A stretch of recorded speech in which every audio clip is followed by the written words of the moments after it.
y'all see this? The Bucks, the Bucks and Pacers fight at the end of the game with Giannis. Wow.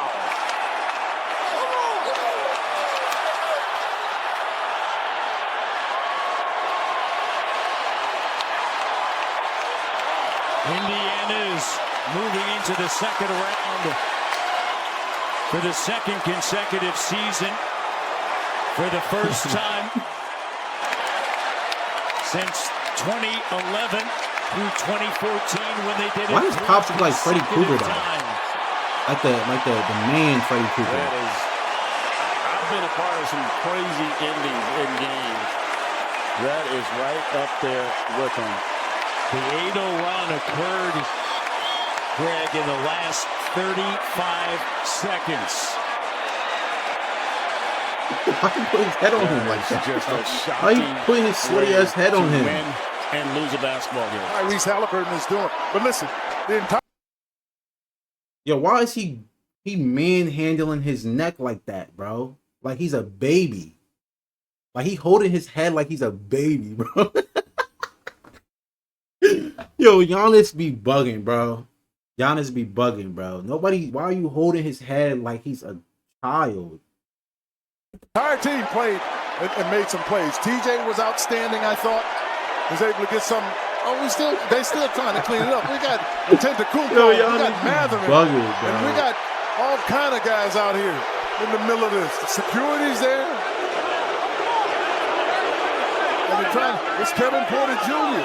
It's Kevin Porter. Oh yeah, there he goes. They're trying to get him out of there. They're trying to get Mathurin out of there.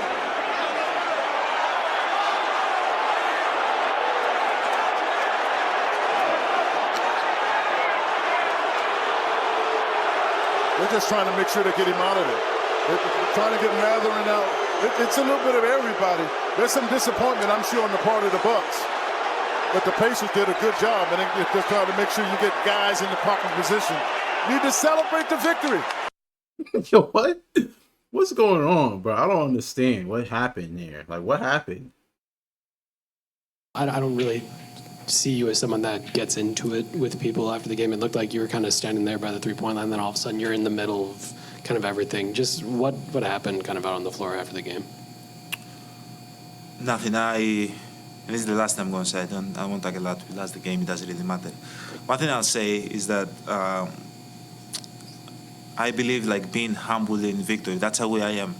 Now there's can be a lot of people out there that are like, no, when you win the game, you gotta talk shit, and you know it's a green light for you to be disrespectful towards somebody else.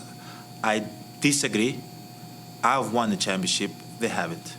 Okay, Facts. And that doesn't say anything. I'm not trying to minimize their effort. Yes, it does. It but minimizes I remember when I won, my mom, that she's never missed the games from February 11th or 13th when she came in Milwaukee against the Knicks. She never missed a game. When we won the championship, I remember my mom, she was scared to cross. She was like, am I allowed to come and hug my son? I see, except now my brother does media. For this year, he wants to come back and play. But like, except in that, you've never seen my family like see courtside. See, this is not something that we do. We don't. I try to keep my family away from the game. But losing the game, emotions run high. Having a fan, which at the moment I thought he was a fan, but then I realized it was Tyrese's son, which I love. Tyrese, I think he's a great competitor. It was his dad, sorry. Coming in the floor and showing me his son a towel with his face. This is what we do. This is what we effing do. This the F we do. This. I feel like that's very, very disrespectful.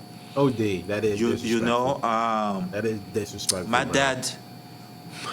My dad, if you guys go and ask and learn, my dad's not with us no more. My dad used to come in the family room and he was the most respectful person ever. You know, when you come from nothing and you've worked your whole life to sell stuff in the street, and your whole life you'll be scared of the police of deporting you and sending you back to your country. You have to protect your kids with all means. You create this mentality of being humble your whole life, to not kind of disrespect anybody, not make the tension high, the emotions high, so anybody can snitch on you, say something bad about you. So when he came here, I remember I was like, Dad, why are you so humble? Why are you going to the family room? You don't even say a word. You sit in the back. Why are you like that? Don't worry about it. Don't worry. That's how I grew up. That's what I had around. So when I see other dads, which don't disrespect me, maybe if my son play basketball, I might be in the court. I might be the one on the court, and like 20 years later, you can play this interview and say, Giannis, you're contradicting yourself. But we'll see in 20 years. But I'm talking about right now how I feel. Having somebody's dad, which I'm happy for him, and I'm happy for his son, and I'm happy that he's happy for his son. That's how you're supposed to feel. But coming to me and disrespecting me and cursing at me, I think is totally unacceptable. It is. Totally unacceptable. It is. Okay? And I'm not the guy that points fingers, because in my neighborhood, snitches get stitches. So I don't want to say something, for him to get fined or anything. But it's not respectful. I talked with him at the end. And it's the Americans, bro. The American place. mindset, bro. They don't think like you, Giannis. They don't think like that, bro. They're not that humble like that over here, bro. It's just what it is. It's just being a foreigner, like coming from a foreign background, bro. You view opportunities and how you're supposed to act differently. Not saying one's right and one's wrong. It's just a different culture. That's really what it is.